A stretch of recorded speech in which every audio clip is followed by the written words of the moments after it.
سایه‌های خیانت راوی داستان‌های واقعی زندگی هاست. همه چیز از یک نگاه شروع شد، اما هیچ کس نمیدونست که این نگاه قراره یه سلطنت رو به زانو بندازه و زندگی ها رو نابود کنه. آیا میدونی چه اتفاقی در دربار شاهنشاهی افتاد؟ عشق در سایه های دربار. همیشه فکر می کردم زندگی در کاخ یعنی غرق شدن در تجمل زیبایی و آرامش.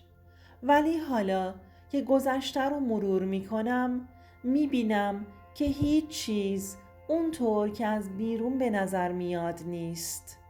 اینجا توی این قصر با شکوه هر دیوار یه رازه، هر لبخند یه دروغ و هر نگاه یه خیانت.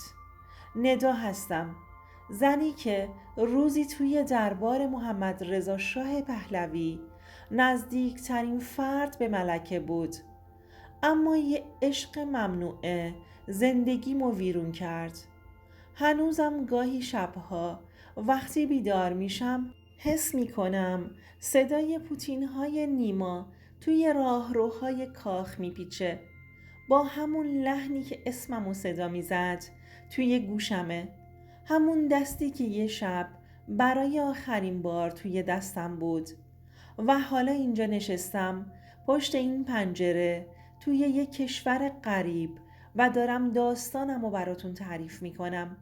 شاید که هیچ کس هیچ وقت اشتباه منو تکرار نکنه. همه چیز از یه روز معمولی و عادی شروع شد. اون موقع من یکی از ندیمه های مورد اعتماد و نزدیک فرح پهلوی بودم. زن مهربونی بود، ولی یه چیز توی نگاهش بود، یه غم پنهون که انگار داشت باهاش زندگی میکرد و زندگی توی قصر اونو تبدیل به یه زن غمگین و محتاط کرده بود.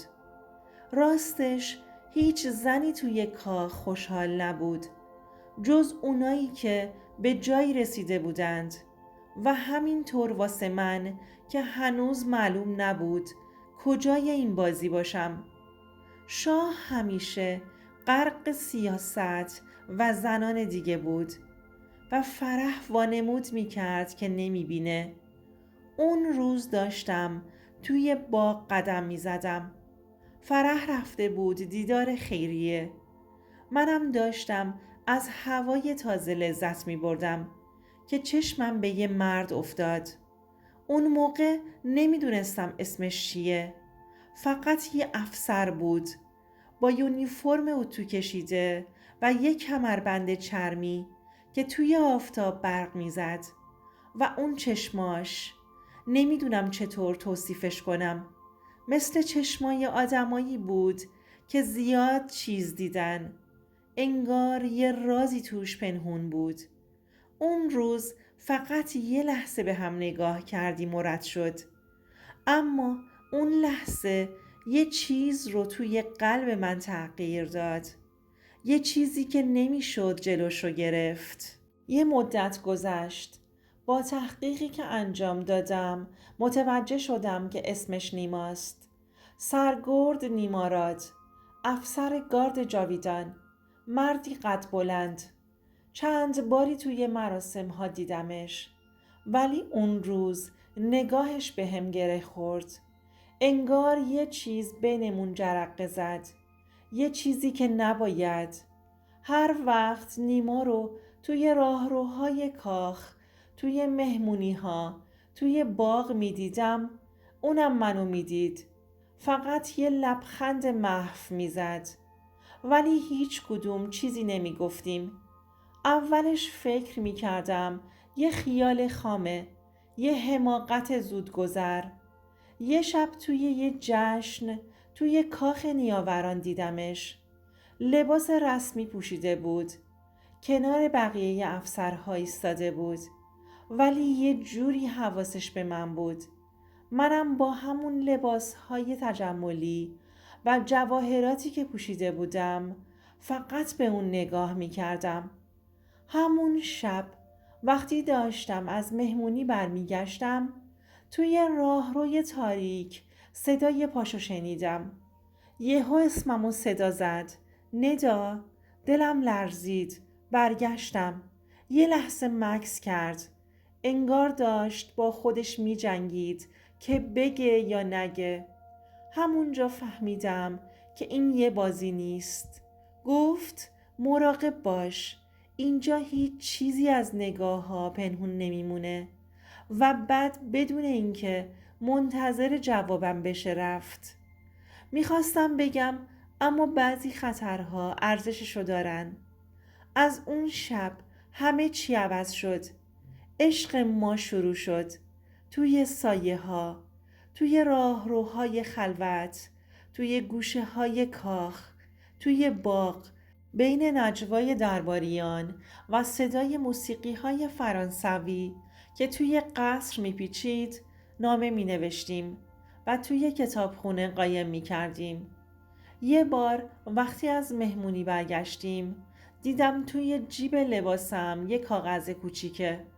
نوشته بود هر شب که ماه رو میبینی بدون که منم دارم همون ماه رو نگاه میکنم.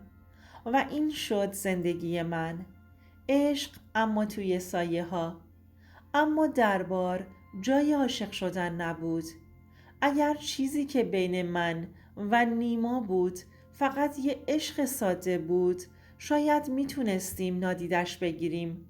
ولی نه، این عشق مثل شعله هایی بود که هر لحظه بیشتر شعله ور می شد.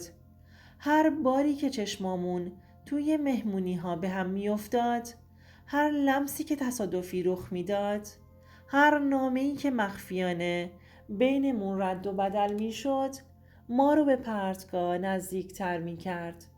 چند ماه گذشت. مشکل اینجا بود که محمد رضا شاه پهلوی به من توجه داشت. محمد رضا شاه پهلوی، کسی که هر زنی آرزوی بودن کنارش رو داشت. اون هیچ وقت مستقیما چیزی به هم نگفت. ولی گاهی توی مهمونی ها نگاهش به هم و رفتاراش خاص بود.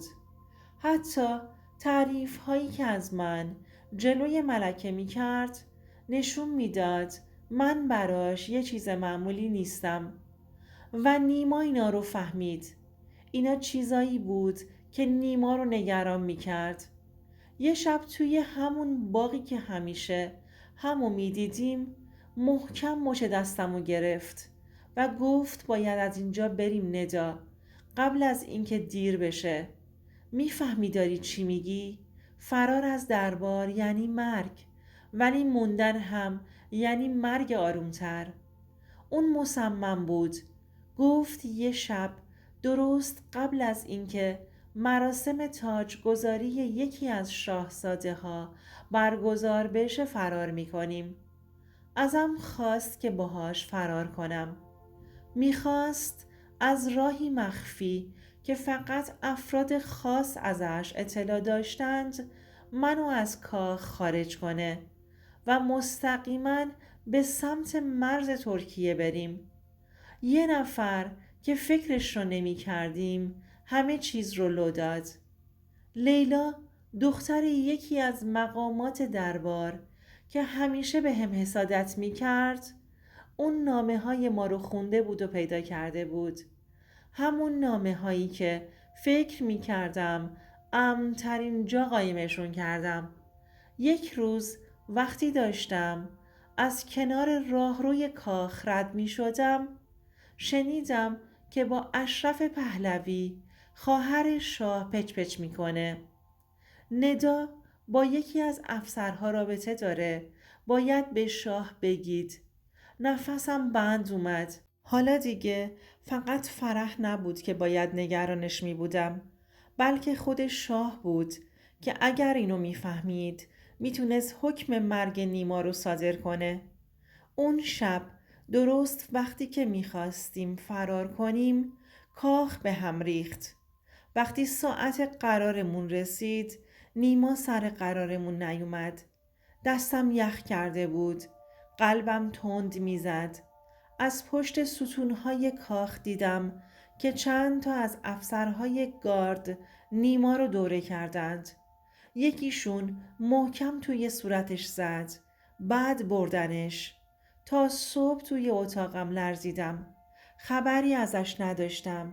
تا اینکه همون روز شاه توی مهمونی که به مناسبت ورود مقامات خارجی ترتیب داده بود دستشو گذاشت روی شونه هام و آروم گفت تو هنوز جوونی ندا. حیفه که زندگی تو به خاطر یه اشتباه نابود کنی. نیما انتخاب اشتباهی بود. دلم ریخت. صدای موسیقی توی گوشم مثل ناله های یه روح سرگردون بود. شاه داشت لبخند میزد. اما توی چشمهاش چیزی بود که قلبمو میفشرد. اون هیچ وقت تحمل خیانت رو نداشت. چند روز بعد خبر اعدام نیما رو شنیدم. به جرم خیانت بدون هیچ دادگاهی توی یکی از بازداشتگاه‌های نظامی تیربارون شده بود و منو توی کاخ نگه داشتند. اما دیگه هیچ وقت اون ندای قبلی نشدم.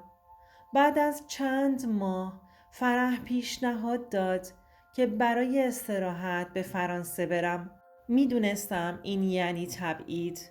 شاه نمیخواست من توی کاخ باشم چون هر بار که منو میدید یاد خیانتی میافتاد که نه نیما نه من بلکه خودش مقصرش بود. از ایران رفتم ولی قلبم همونجا توی اون شب لعنتی توی اون باغ زیر نور مهتاب کنار چشمهای نیما که به هم قول داده بود هیچ وقت تنهام نذاره جا مونده بود.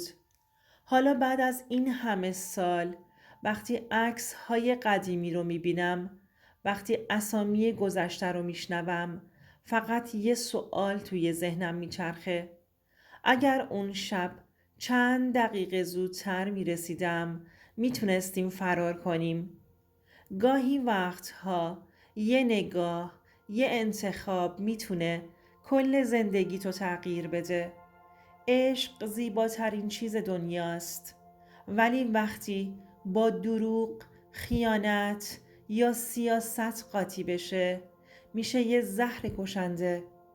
اگر کسی رو دوست دارین به جای قایم شدن تو سایه ها، به جای ترس، به جای یواشکی راه درست رو انتخاب کنین. عشق توی پنهونکاری مثل یک گل توی تاریکیه که بالاخره میپوسه.